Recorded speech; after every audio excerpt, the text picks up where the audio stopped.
Bonjour à tous et bienvenue dans cette deuxième vidéo. Alors aujourd'hui, on va parler de UX design. On parlera de ce que c'est, de pourquoi c'est important, quels sont ses bienfaits, comment le mettre en place et comment garantir que on continue d'avoir un design qui correspond aux besoins utilisateurs. Alors pour ce faire, on va parler donc de 3 choses aujourd'hui. La première, donc ça va couvrir un peu plus la théorie, donc qu'est-ce que le UX design, pourquoi c'est important, quels sont ses bienfaits. En 2, on va parler de tout ce qui est donc des différentes étapes en fait du process pour mettre une bonne expérience utilisateur en place. Et en 3, on va revoir une sorte de petite checklist ensemble pour garantir un petit peu que tous les aspects importants, tous les bons principes de UX design sont respectés. Voilà, ça vous va? Alors venez avec moi. Alors on va commencer donc par parler de UX design. Qu'est-ce que c'est? Alors qu'est-ce que le UX design? Dans UX design, on a le U et on a le X. Alors le U, ça vient de user. Le X, ça vient de experience. Donc le user experience design, en fait, en français, c'est le design autour de l'expérience utilisateur. Donc en gros, c'est un design qui est vraiment centré autour de vos utilisateurs. Ça couvre, en fait, le UX design, ça couvre toutes les interactions que votre entreprise, votre compagnie va avoir avec ses utilisateurs. Alors, pourquoi c'est super important? C'est super important parce que quand votre utilisateur est vraiment au centre de votre design, vous avez de meilleures chances, en fait, d'arriver à avoir un design qui va correspondre à ses attentes, correspondre à ses besoins. Et donc, vous allez donc augmenter vos profits et augmenter votre engagement. Trop bien, non? Maintenant, c'est clair que c'est pas aussi facile que ça.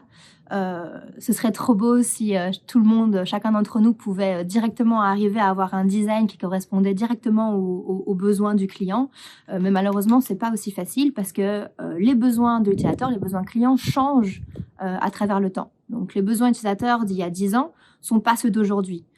Il y a 10 ans, les utilisateurs, quand ils allaient sur un site web, ils n'attendaient pas autant qu'aujourd'hui. S'il y avait des bugs, s'il y a des choses qui n'allaient pas, si visuellement c'était pas très beau, c'était pas grave. Ça leur empêchait pas de quand même continuer l'expérience sur votre site et de continuer jusqu'à la commande ou jusqu'à en fait l'aboutissement de leur expérience, c'est-à-dire le moment où ils décident de faire un achat. Maintenant, aujourd'hui, c'est plus comme il y a 10 ans. C'est-à-dire qu'aujourd'hui, les clients, les utilisateurs sont beaucoup plus demandeurs en fait d'une bonne expérience utilisateur. S'ils arrivent sur un site ou sur une app qui leur plaise pas, ils vont pas rester. Ils vont directement faire marche arrière et aller chercher un autre site qui vont plus leur plaire.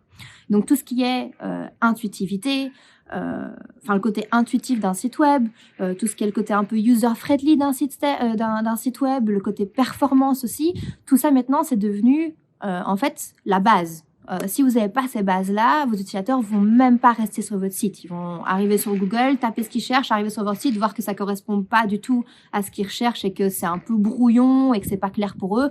Ils feront marche arrière, ils trouveront un autre résultat de recherche depuis Google. Donc aujourd'hui, les critères sont beaucoup plus stricts, je dirais, et les attentes sont beaucoup plus élevées. Pour mettre ça en chiffres, vous avez 79% des gens qui, s'ils n'aiment pas le design d'un site, vont en fait faire marche arrière. Donc, vont retourner sur la barre de recherche et aller sur un autre site. Vous avez 90% des gens qui arrêtent d'utiliser une application ou un site web parce qu'ils le trouvent pas intuitif, parce qu'il leur plaise pas, parce que le design leur parle pas et c'est pas assez logique pour eux. Et vous avez 96% des gens qui carrément suppriment l'application si maintenant elle lui plaît pas.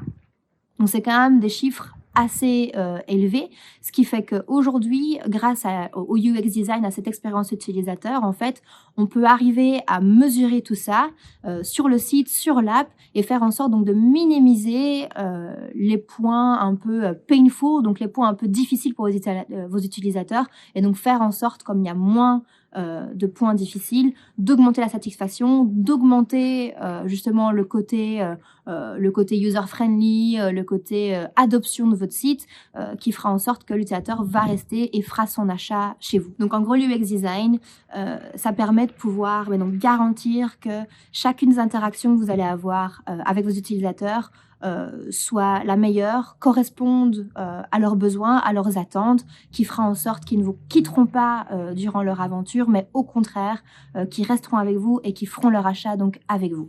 Donc maintenant, ce qu'on a vu ce que c'était le UX design, on peut arriver donc au point 2 qui est quelles sont les différentes étapes clés dans la conception donc d'un bon UX design.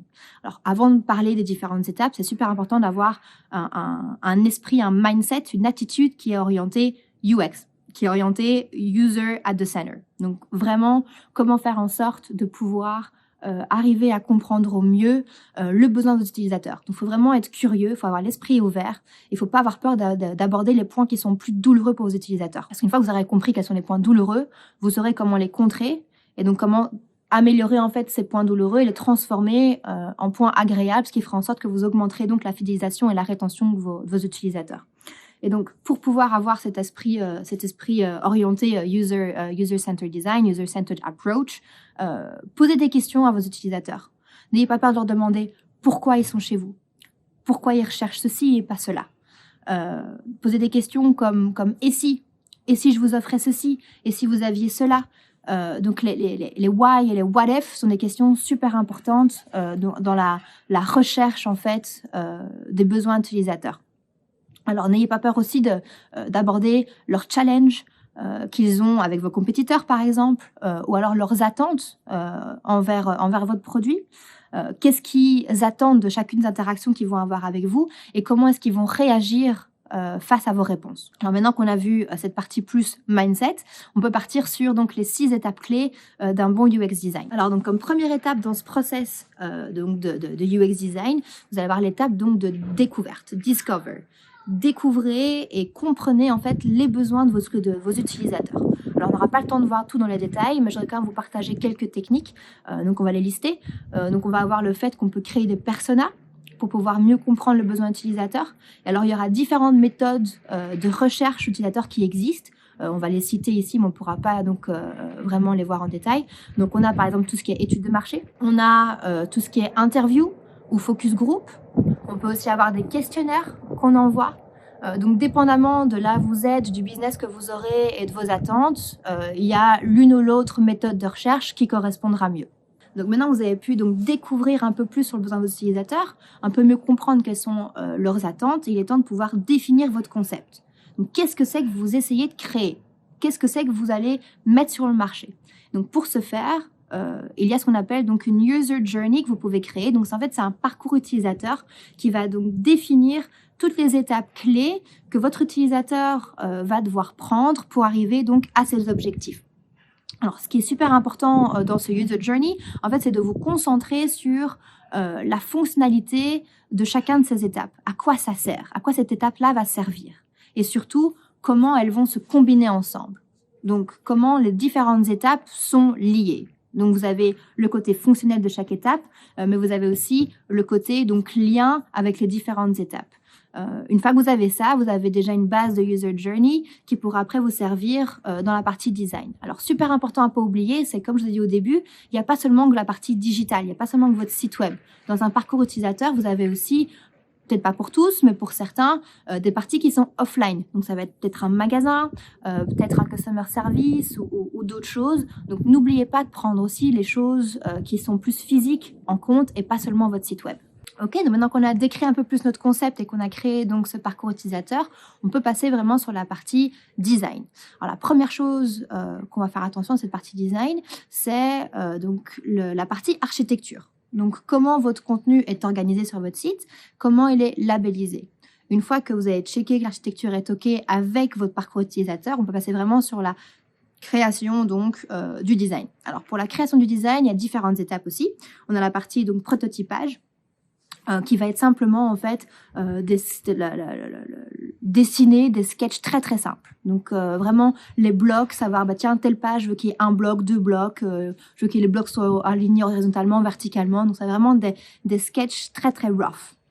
Une fois qu'on a ces sketchs-là, on part sur la partie wireframe. Alors, le wireframe sont un peu plus complets, c'est-à-dire que là, on va définir qu'est-ce qui se trouve dans ces blocs. Donc, est-ce que ça va être de la vidéo, que ça va être du contenu texte, est-ce que ça va être une photo dans ces blocs, est-ce que c'est le bloc logo, le bloc menu, le bloc newsletter, etc., etc. Donc, on va un peu plus loin dans la création de design. La troisième étape qu'on fait, en fait, c'est qu'on crée donc des prototypes qui soient interactifs. Donc, on va connecter les différents designs qu'on a fait ensemble, on va créer un flow en fait qui pourra un peu tester donc la logique derrière les écrans qu'on vient de construire. Donc ça, c'est vraiment la partie 3, donc la partie design. Une fois qu'on a designé, on va développer. Donc les développeurs vont prendre votre design, vont le développer dans l'application, ils vont ajouter tous les détails, ils vont ajouter vraiment la partie donc visuelle, le branding de votre entreprise, etc. Une fois que ce sera développé, on va pouvoir le mettre en ligne, donc le release. C'est la partie release, donc c'est la partie 5, on va le mettre sur le marché, on va le lancer et on va voir un petit peu comment les gens vont répondre. Ben voilà, on est déjà au 3e et dernier point de ce tuto ensemble, autour du UX design. Et donc pour ce 3e point, on va voir rapidement donc 7 principes pour un bon UX design, pour assurer qu'on ait un design qui soit donc le plus performant possible. Alors le premier point, c'est qu'il doit être super simple et ça doit être facile pour les utilisateurs de le comprendre. Le deuxième point, votre design doit être intuitif. Votre design doit être engageant, c'est-à-dire que vos utilisateurs doivent se sentir bien en l'utilisant. Le 4e point, c'est que votre UX design doit être efficace. Quand je dis efficace, ça veut dire que il doit avoir le moins de clics possible pour pouvoir compléter une tâche.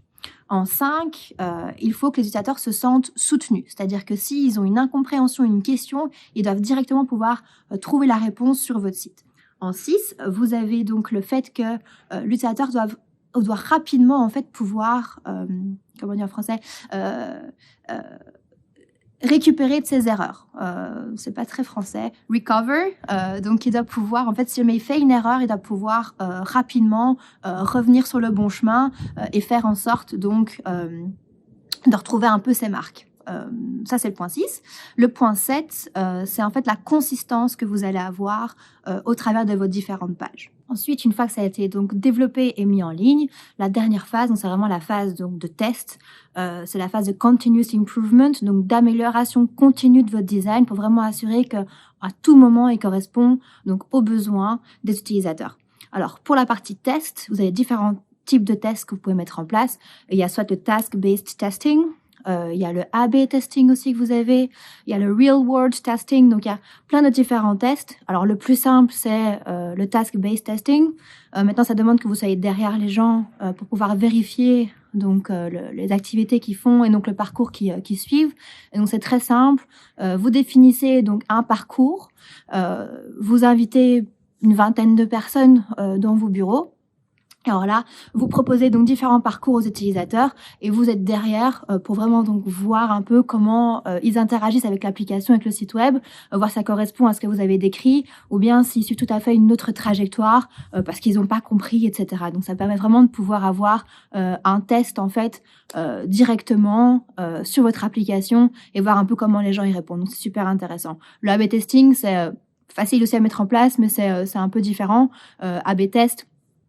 Un utilisateur va par exemple avoir un design A, un autre utilisateur aura par exemple un design B, mais qui aura le même contenu. Et donc, vous pourrez suivre un petit peu lequel de ces deux types de design est le plus intuitif et fonctionne le mieux avec les utilisateurs. Voilà.